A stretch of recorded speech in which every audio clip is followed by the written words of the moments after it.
On September 1st, 2022, the Cleveland Cavaliers officially acquired Donovan Mitchell from the Utah Jazz. After the New York Knicks temporarily walked away on talks Monday night, the Cleveland Cavaliers aggressively pursued and acquired the three-time All-Star guard in a trade with the Utah Jazz. This move surprised everyone. See, we kind of already had the idea that Donovan was going to be traded even following the Rudy Gobert trade. It just seemed like the Jazz were bought in on a full-on rebuild, and a player of Mitchell's caliber wasn't willing to stick around on that team for very long. But Donovan to the Cavs was a huge surprise. It was straight out of left field. Like I mentioned before, many people thought Donovan was a future Knick. The Knicks had just secured Jalen Brunson, and they had all the tools and capital for a trade package for Donovan Mitchell. But after the extension of RJ Barrett, the situation seemed like another failed attempt by the Knicks when trying to acquire a star player. The Cavs swooped in and made a trade for Mitchell, and this trade has brought in a lot of questions around the Cavaliers. How will Donovan and Garland mesh in the backcourt offensively and defensively? Can the undersized backcourt survive in the NBA? And finally, the biggest question of them all, are they contenders? Trading for a player like Donovan Mitchell came at a hefty price. The Cavs gave up a lot of capital for Mitchell. They traded Collin Sexton, Lauri Markkanen, and 3 first-round picks along with 2 pick swaps for the star guard. The Jazz were also able to give Collin Sexton the extension he was looking for and gave him a 4-year, $72 million deal as a part of the package.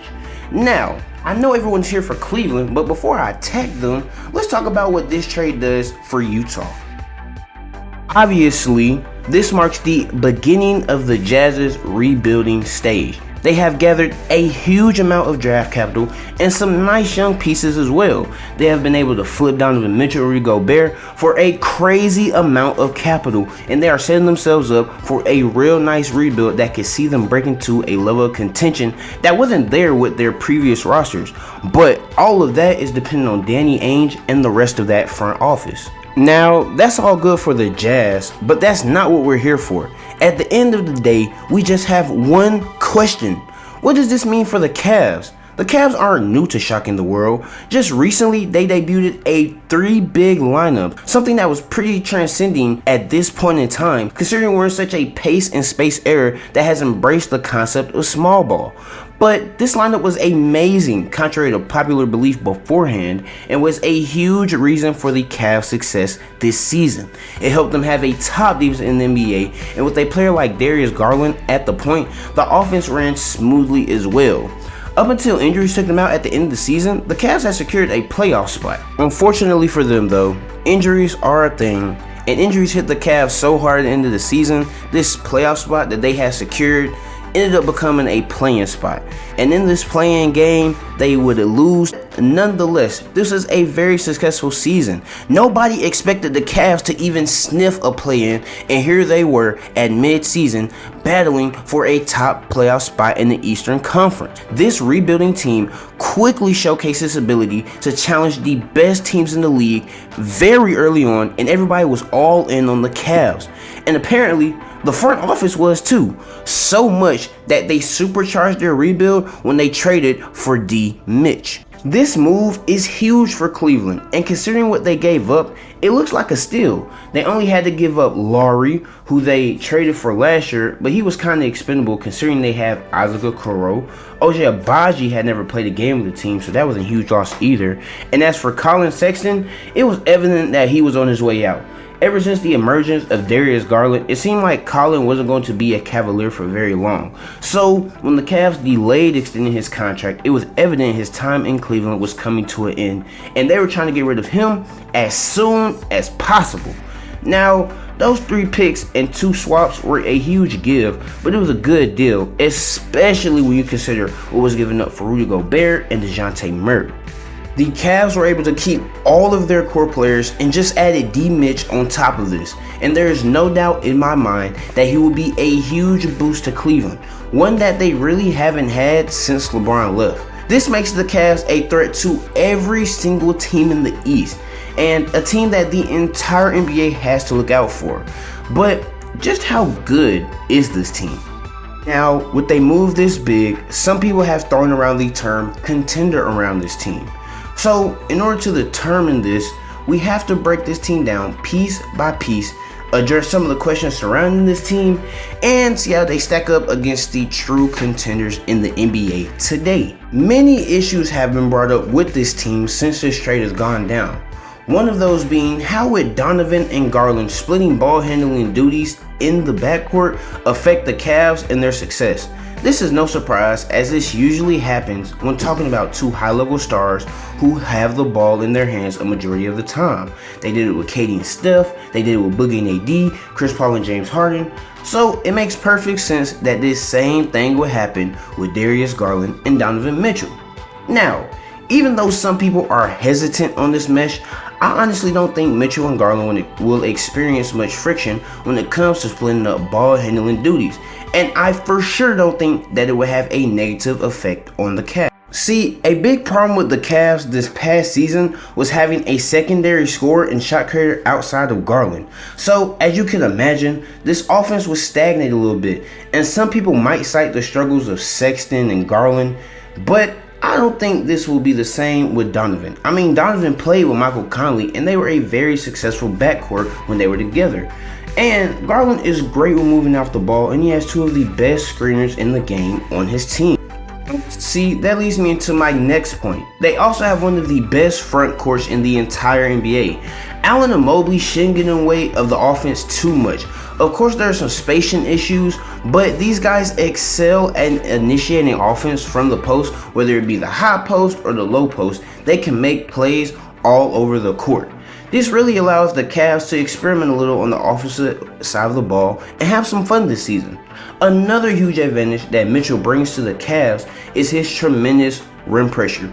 Donovan Mitchell is up there with the best slashers in the NBA, and when he was on the Jazz, this helped him create a lot of opportunities for himself and his teammates. But these opportunities might not manifest into actual points all the time. See, another huge concern about the Cavs is their spacing, and I will admit, as much as I like this team, a lineup of Garland, Mitchell, Okoro, Mobley, and Allen is definitely not the best spacing lineup you could put on the court. So this is a very valid reason to be concerned. But I wouldn't feed too much into the worry around this, because even if Okoro can't develop a three-point shot, then I guarantee you a 3-and-D wing will be available by the trade deadline or somewhere in free agency. Guys like that are typically always available a lot of the time due to their value in the NBA. And I am a believer in Mobley's jump shot as well, and I think he can expand his game outside of the mid-range and potentially become a threat from the three-point area. Now, I think it goes without saying though that they won't struggle much offensively, and this hasn't been where much of the criticism has come for. I mean, of course there have been some concerns like I just mentioned, but the main worry for the fans is the defensive side of the ball. This is extremely understandable. The Cavs now have an extremely undersized backcourt. Darius Garland is a mere 6'1", and so is Donovan Mitchell. And on top of that, they aren't really plus defenders. Some can say they are more mediocre and below average on that side of the floor. And in a league dominated by perimeter play, this can be very concerning.